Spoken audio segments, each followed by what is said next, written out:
Heureuse de vous retrouver pour ce nouveau numéro sur la panafricaine Médian TV. Et bien cette semaine, nous sommes toujours dans la capitale sénégalaise avec notre consoeur Sirmi Boukaka. Vous allez le voir, elle est allée à la rencontre d'une créatrice de mode d'origine togolaise qui réside depuis 2017 au Sénégal. Sa spécialité, le mélange du bogolan et du cure, mais également la confection de chaussures et de sacs en bois. Mais avant cet entretien, place au reportage avec Aminata Thiam et Sanoussi Sané qui ont découvert une décoratrice d'intérieur. Elle fait un travail remarquable. C'est parti.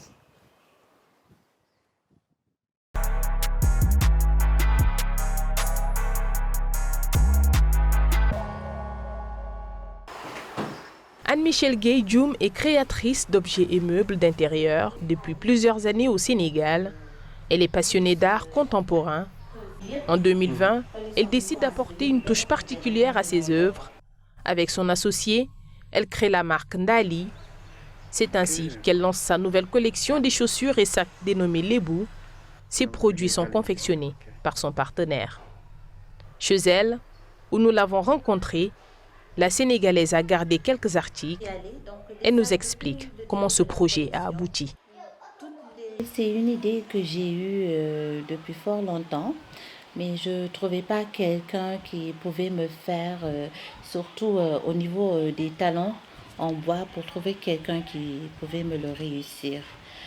Donc, à partir de là, j'ai rencontré Khadim. Donc, on est ensemble, on est deux sur ce projet. Anne-Michel et Lebou, une ethnie très représentée à Dakar. Les Lebou ne constituent pas un groupe homogène et ont émigré d'un seul coup vers la presqu'île du Cap-Vert, venant d'un seul endroit. Il s'agit d'une migration par petits groupes, échelonnés sur plusieurs décades, de familles appartenant à toutes les ethnies du Sénégal et venant d'un peu partout. Pour la cofondatrice de la marque Ndali, le choix du nom de la nouvelle collection était primordial. On a cherché plusieurs noms originaux, plusieurs noms africains, et on ne savait pas exactement quoi mettre. Et c'est là qu'on a eu l'idée de se dire, bon, vu que c'est pour notre première collection, pourquoi pas ne puiser au niveau de nos racines. Et c'est là qu'est né le nom Lebou. Et à partir de Lebou, c'est la collection entière. On a opté pour le paille tissé, on a opté pour le bogolan et le cuir. Dans son style, on y retrouve un savoir-faire très original, une créativité qui a séduit le personnel de la boutique Caravane à Ouakam, dans la capitale sénégalaise. C'est dans ce magasin que Anne-Michel et son associé exposent leurs articles. C'est une boutique d'expo-vente qui met en valeur les artistes africains, surtout locaux aussi, sénégalais, parce qu'il y a d'autres pays qui viennent exposer ici. Pour Ndali, comme je vous ai dit tout à l'heure, elle évolue dans le bois et le cuir. Et c'est une opportunité aussi pour nous. La qualité est là, on n'en discute pas. Chaque personne qui voit ça, elle est intéressée du tout au tac. Surtout ceux qui sont faits avec le bogolan, comme le bleu là-bas qui est là. La clientèle en demande, il en reste une seule pièce. Le prix aussi c'est abordable parce que quand on voit l'effort qui est fourni pour les faire, donc la personne quand elle voit ça, donc elle est tout au tac attachée. La Sénégalaise passe par les concept stores pour vendre ses produits, mais elle est aussi présente sur les réseaux sociaux pour plus de visibilité. Selon elle, promouvoir l'art africain, c'est aussi valoriser les ressources naturelles dont regorge l'Afrique. J'ai choisi le bois car j'adore les matières chaudes. Donc, surtout aussi, ça fait partie des ressources de l'Afrique. Donc, par rapport aussi surtout à notre climat, je trouve que le bois est le mieux adapté aujourd'hui que les meubles importés. Je ne dis pas que les meubles importés sont mauvais, mais le bois aujourd'hui, bien travaillé, vu que moi aussi je travaille mieux le bois massif, appelé le bois précieux aujourd'hui. Donc quand il est bien travaillé par nos menuisiers, c'est un bois qui peut durer très très longtemps et qui résistent quand même à l'humidité ici en Afrique et à la chaleur surtout.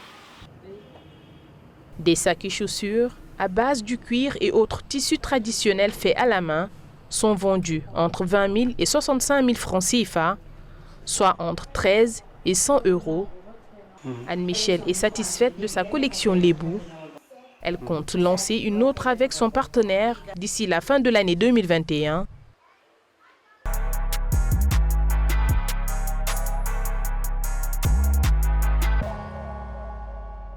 Merci de nous suivre sur Média et nous recevons aujourd'hui Jackie Atandi. Merci d'avoir accepté notre invitation. Bonjour, merci à vous d'être passé nous voir. Jackie Atandi, vous êtes créatrice de mode depuis plus de 15 ans et vous résidez au Sénégal. En 2017, vous décidez d'ouvrir une boutique à Dakar. Pourquoi le Sénégal? C'est une trop longue histoire, mais on va faire court.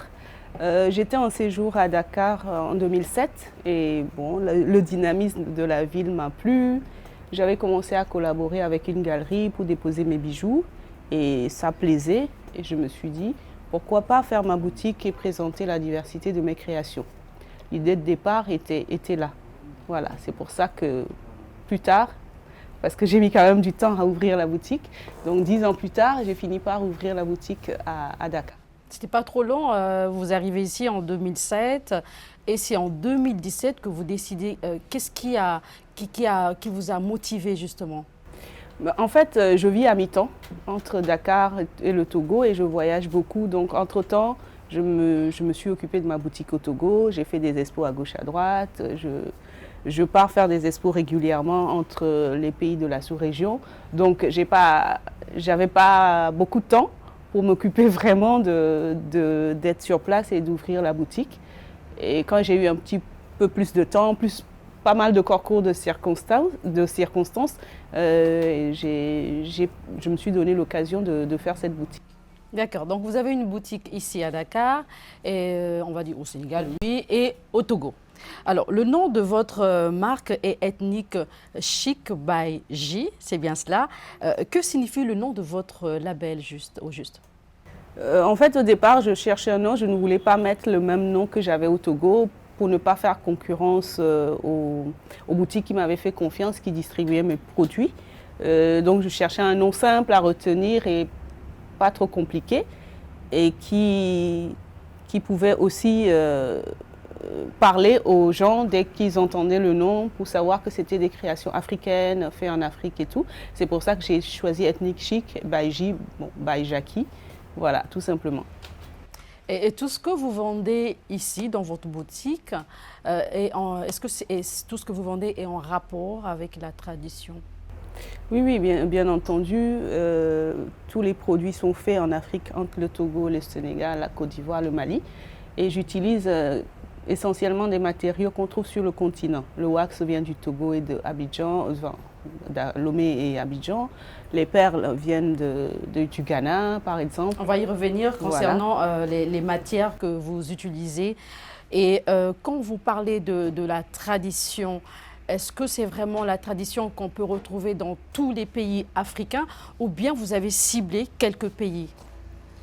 J'ai quand même ciblé quelques pays parce que je ne connais pas tous les pays africains. Même si on est connecté, on voit un peu les traditions de ce qui se passe ailleurs.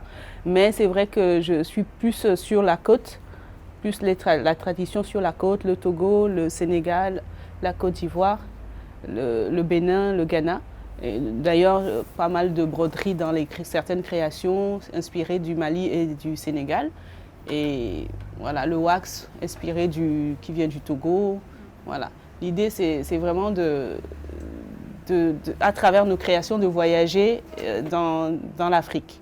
Alors, ça peut se comprendre, vous êtes togolaise, mais est-ce que l'Afrique centrale vous intéresse quand même? Parce qu'il y a les pays que vous avez cités, on n'a pas entendu un pays de l'Afrique centrale. Oui, bien sûr que l'Afrique centrale m'intéresse. J'ai eu des propositions de collaboration au Cameroun et au Congo. Bon, on est en train de voir. Peut-être ça va se faire cette année. On croise les doigts, on espère. Alors, parmi vos articles, on y trouve des chaussures, des sacs et bien d'autres produits. comment vous est venue l'idée de créer une marque où l'on retrouve presque tout? Je pense que ça s'est fait naturellement. Au début, j'avais commencé avec des bijoux plutôt imposants, avec beaucoup d'africanité, et des petits sacs, parce que j'utilisais le reste de mes tissus wax pour faire des petits sacs et tout. Et partant de là, j'aimais bien les objets déco, et donc j'ai commencé à faire un peu des objets déco. Et quand je voyageais, je chinais des masques, des bronzes. Et je me suis dit, pourquoi pas ne pas intégrer tout ça dans mes créations. Voilà. Est-ce que pour vous, c'est facile de vendre tout? Parce que déjà, quand une cliente arrive, c'est vrai que ça peut attirer son attention, un sac, un accessoire, un habit. Est-ce que pour vous, c'est quand même, vous vous retrouvez, c'est facile pour vous, ou bien c'est un peu difficile de satisfaire la clientèle? En fait, moi, je fais mon travail comme un plaisir, donc je propose ce que j'ai à proposer, les clients rentrent. Certains sont attirés par les habits, d'autres par les objets déco, et d'autres rentrent pour des habits et finissent par acheter des objets déco et pas les habits. Donc, c'est vraiment un plaisir de faire ce travail-là. Je ne me pose pas 10 000 questions. Je fais ce que j'ai envie de faire en me disant, j'espère que ça va plaire, j'espère que les couleurs vont plaire, j'espère que les formes vont plaire. Et après, bon, c'est les clients qui décident. Bon, apparemment, ça plaît. Donc, D'accord. Tout à l'heure, vous disiez que vous vendez vos articles au Togo, en Côte d'Ivoire et d'autres pays. Comment ça se passe? Vous êtes installé au Sénégal, au Togo également, et dans d'autres pays, comment ça se passe? Est-ce que vous collaborez avec d'autres créateurs ou bien vous exposez dans les stores, les concept stores? oui, ça se passe, c'est compliqué, parce qu'on vit dans les avions un petit peu et les aéroports. Mais dans les autres pays, je fais pas mal d'expos, de ventes privées. Et dans certains pays, je collabore avec des concept stores qui prennent mes produits, qui achètent, qui revendent. Et je fais régulièrement la tournée pour aller voir comment ça se passe et tout. Ouais. Et je vois, on va parler quand même des sacs. Vous faites des belles œuvres, hein, vous avez des beaux sacs. Quelles sont les matières que vous utilisez le plus souvent? Dans la création de mes sacs, j'utilise beaucoup de tissé main. J'avais commencé avec du wax. Après, j'ai fait beaucoup de bogolan. Et depuis quelques années, j'ai découvert au Sénégal des très très beaux tissés, même si au Togo, il y a des beaux tissés aussi. Donc, j'utilise beaucoup de tissé main ces derniers temps. Et je continue toujours d'utiliser mes premières matières de prédilection, oui. Et on voit le tissu, le pain tissé au Sénégal, au Togo aussi. Est-ce qu'il y a aussi d'autres tissus qui vous intéressent? Oui, oui, bien sûr, j'utilise d'autres matériaux, comme le raffia par exemple, le tissu Kasaï. Voilà, ces deux matériaux, j'avais fait une collection à un moment dans ces matières-là, qui plaisent aussi beaucoup. Voilà. D'accord. Et aussi, dans le même sens, hein, vous avez lancé votre marque en 2017, mais vous me disiez, avant de commencer cette émission, vous m'avez parlé de votre marque qui date de 2004 au Togo. Comment vous êtes retrouvé avec deux marques, justement? Je ne sais pas trop, parce que j'ai travaillé, je ne sais pas, j'avais envie de créer. Qu'est-ce qui n'a pas marché? Vous avez déjà une marque et vous décidez d'en créer une autre. Mais je ne le vois pas dans ce sens-là, en fait. Non, il n'y a rien qui n'a pas marché, tout a marché. C'est parce que je n'avais pas envie, ici, au Sénégal, de mettre la marque Jackie Création, parce qu'il y avait déjà des boutiques qui vendaient la marque Jackie Création. Et sur la devanture, si je marque Jackie Création, les clientes vont aller directement ici et n'iront pas chez les gens qui m'ont fait confiance pendant des années. C'était juste pour une question d'éthique, en fait. Et quand vous arrivez au Sénégal, parlez-nous un peu de vos débuts. Ça s'est passé comment? Est-ce que vous avez rencontré quelques difficultés ou bien plutôt, pour vous, tout s'est bien passé? Je peux tout dire, c'était trop dur. C'était très difficile. Je trouve que c'est difficile pour les étrangers à Dakar. Parce que déjà, il y a les difficultés, il y a les... Comment dire? La façon d'aborder la vie n'est pas la même vers chez nous qu'ici. Et donc, c'était vraiment difficile. Déjà, pour trouver un local. Qu'est-ce que vous voulez dire par là? Pour trouver un local pour faire mon activité, c'était très, très compliqué. Les loyers sont hyper élevés. ça on le sait. Et donc, vivant au Togo, c'était vraiment très très difficile d'arriver à trouver des choses dans mon budget, mais il a fallu s'adapter. Et il y a la difficulté de la langue parce que j'adore le Sénégal, mais je parle toujours pas wolof. C'est tellement difficile. J'aimerais bien, mais j'arrive pas. Et je suis quelqu'un de très speed, alors qu'ici on prend les choses très très calmement, avec zénitude, et parfois je n'arrive pas. Ça, c'était mes plus grandes difficultés. Mais à côté de ça, j'ai des gens super qui m'ont soutenu dès le départ. Il y a ma deuxième vendeuse qui est restée longtemps avec moi, qui m'a soutenue. Et il y a des artisans avec qui je travaille depuis le début qui sont toujours là. C'est des gens sur qui je peux compter. Il n'y a pas de problème, c'est juste magnifique. Donc, à côté des difficultés, il y a aussi des aventures humaines qui m'émeut. Et je tiens à remercier toutes ces personnes parce que sans eux, ça ne se serait pas fait, quoi. D'accord. Mais vous avez toujours du temps, hein? Vous pouvez toujours apprendre la langue J'aimerais bien. Je compte sur Astou pour le Wolof. Pour me mettre les pieds à l'étrier. Alors, est-ce que ça vous est déjà arrivé de collaborer avec des créateurs sénégalais ou des créatrices sénégalaises? Malheureusement, pas encore. Pas encore. Peut-être ça va arriver. Peut-être ça va arriver. Je collabore avec certaines personnes sur des films et tout, mais pour l'instant, pas avec d'autres créateurs. D'accord. Alors, vous collaborez sur les films, justement. Comment vous êtes retrouvés dans le cinéma? Parlez-nous un peu de cette collaboration avec certains acteurs sénégalais. Par hasard, je ne sais pas, une dame m'a appelé un jour par rapport à une dame qui lui a donné mon contact, qui, elle, m'a découvert pas je ne sais pas qui, et ça s'est fait comme ça. Et donc, c'est Sénabou, une dame que je connais, qui m'avait mis en relation avec une dame qui cherchait des accessoires pour un film. Et donc, elles sont venues à la boutique et il y a 2 ou 3 mois, une dame m'a contactée et m'a dit « Ah, telle personne m'a mis en relation avec vous parce qu'elle adore ce que vous faites et je vais venir voir. » Et elle est venue voir, elle m'a dit « J'adore et je vais prendre des tenues de chez vous pour mon prochain film. » Et comment vous arrivez à vous en sortir? Vous êtes chef d'entreprise, vous avez plusieurs activités. Comment vous arrivez à vous en sortir? Je ne sais pas, je fais ce que j'ai à faire. J'aime ça, j'ai pas l'impression de travailler, même s'il y a des parties difficiles. Je pense que quand on aime faire quelque chose, il n'y a rien qui est insurmontable.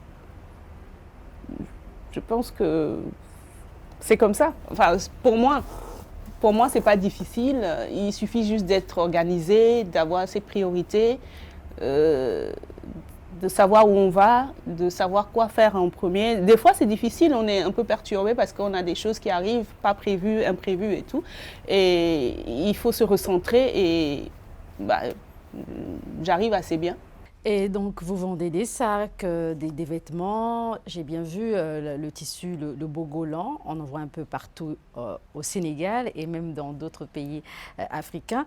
Qu'est-ce qui vous différencie des autres créateurs et créatrices? Je pense qu'au départ, moi, quand je décide de faire quelque chose, je m'intéresse. Par exemple, mon premier voyage au Mali, c'était en 2004, je crois. J'étais très, très jeune, très, très, très jeune. Je suis partie comme ça parce que j'avais rencontré une dame qui m'a dit « Je ne connais pas l'Afrique et je veux aller en Afrique ». C'était en France. Donc, je lui dis « Ah, ok, moi, je suis du Togo ». Elle a dit « Ah, moi, je veux aller au Mali ». Je dis « Moi aussi, mais je suis trop jeune.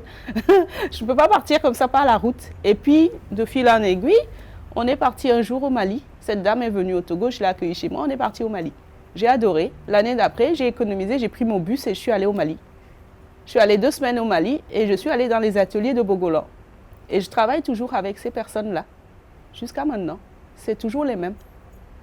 Mais voilà. Qu'est-ce qui vous différencie des autres créateurs? Mais parce que je m'intéresse, je vais à la source, je n'achète pas juste un produit pour fini et je transforme. Je vais au contact des artisans. Quand il y a des difficultés, je suis là. S'il faut envoyer de l'argent, je suis là. S'il faut faire un prêt, je suis là. S'il faut avancer de l'argent pour une commande qui n'est pas prête, je fais. Et chaque année, je vais voir ces gens-là et je suis dans mes ateliers. Alors vous direz peut-être que ce n'est pas le même design. Qu'est-ce qui vous inspire justement? Lorsque je vois vos sacs, c'est très beau. Et qu'est-ce qui vous inspire? Est-ce que c'est quelqu'un d'autre qui dessine pour vous? Ou bien vous-même, vous vous inspirez de quelque chose? Ou bien de là où vous êtes, de l'environnement? Et vous vous mettez à dessiner? Comment ça se passe? Il y a l'environnement, il y a les voyages, il y a les odeurs. J'aime bien aller dans les marchés, il y a tout ça.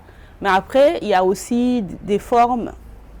Je me mets à dessiner, après je teste, je dessine moi-même tous mes modèles. Voilà, après j'ai des artisans qui font la découpe, on fait le premier prototype ensemble et après quand ça me va, on produit. Donc je dessine toutes mes créations. Est-ce que vos œuvres sont-elles à la portée de tous? Vos prix sont-ils abordables? Ça c'est une question piège.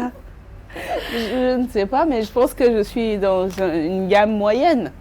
C'est pas petite bas de gamme, mais c'est gamme moyenne. Voilà, c'est pas non plus des prix exorbitants. Classe moyenne. Est-ce que tout le monde s'y retrouve? La classe moyenne ou pas? Oui, je pense parce qu'il y a divers produits, diverses créations. Et quand on rentre, l'idée c'est quand on cherche un cadeau, de pouvoir partir avec quelque chose. Donc les prix démarrent vraiment pas genre à 10 000, même pas, jusqu'à, voilà, je crois que le produit le plus cher qu'on a à la boutique, est-ce qu'on a même un produit à 100 000? Je crois pas. En tout cas, pas pour l'instant. D'accord. Si, on a un produit à 100, plus de 100 000. C'est du mobilier. Bon, c'est un peu normal. C'est du mobilier, c'est pour ça. L'Afrique regorge de ressources naturelles et cela peut donner beaucoup d'idées à des créateurs africains. Est-ce que pour vous, vous vous dites que chacun produit des articles innovants ou bien vous avez l'impression que tout le monde fait la même chose? Je ne suis pas assez connectée pour savoir ce que font les gens en fait. Mais je pense que il y a des gens qui innovent, des gens qui travaillent vraiment, mais il y a aussi des gens qui sont là, qui copient. Ça, c'est sûr et certain. Et il y a plus de gens qui copient que de gens qui innovent, à ce que j'aperçois de temps en temps.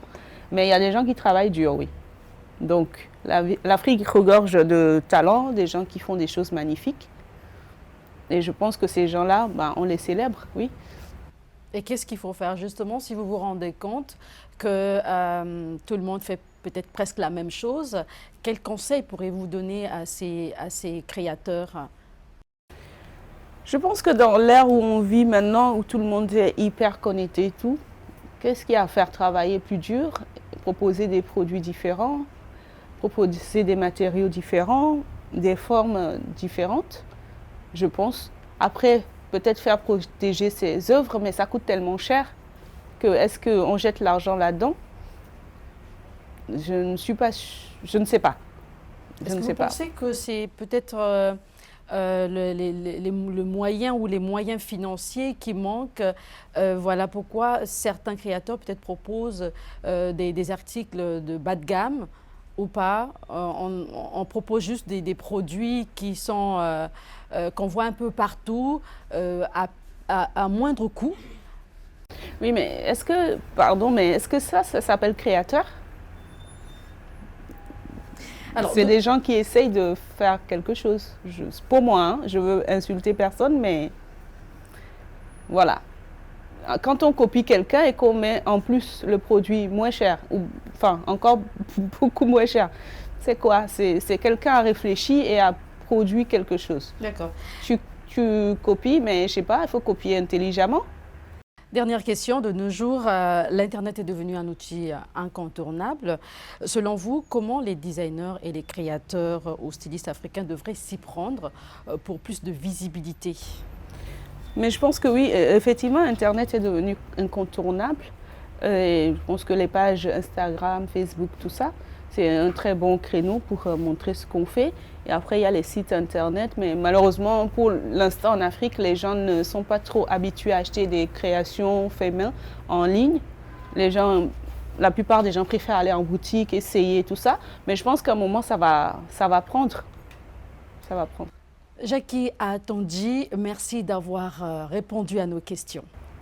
Merci d'être passé nous voir. Merci beaucoup. C'est la fin de cet entretien. Merci de l'avoir suivi. Africa Chic continue et nous sommes en Afrique de l'Ouest. Nous y restons. Nous quittons le Sénégal pour la Guinée-Conakry pour parler du lépi. C'est un tissu emblématique de la Guinée-Conakry. Quelle est la particularité de ce tissu? Restez avec nous pour en savoir un peu plus.